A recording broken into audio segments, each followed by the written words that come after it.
Prime Minister of Barbados, Mia Mottley, sat down with a British television station and said on British airwaves that Britain and the other nations that ran the transatlantic slave trade must pay reparations to the Caribbean and by extension to Africa. But also dealing with things such as the psychological rehabilitation as a result of the trauma, dealing with assistance and remedying the public health crisis. Most people don't even recall that the diets of slaves were heavily salted and in many instances have led to the kind of intergenerational hypertension and diabetes and chronic non-communicable diseases that we see.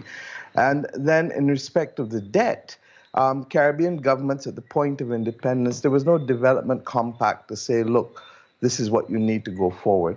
But what they did was to try to reverse the negative aspects of colonialism, which meant dealing with housing, which meant dealing with right to education, right to healthcare, all of the basic things that normal governments would want to see as part, in fact, of the Sustainable Development Goals today that the United Nations has set up.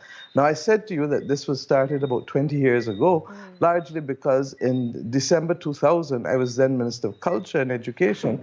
I would have been the one leading the Barbados delegation to the UN World Conference Against Racism, Xenophobia, and Racial Discrimination. And that was one of the preparatory conferences that took place before we went to Durban in September 2001 for the World Conference.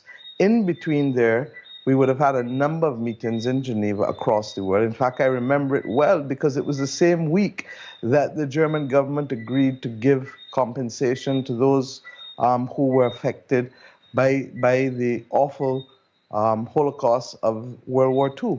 So that this is not a new concept. What I want to say, and I think Prince Harry captured it, there has to be a conversation.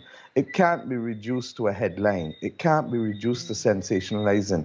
And to that extent, therefore, we expect that a conversation, difficult as it may be, is absolutely necessary.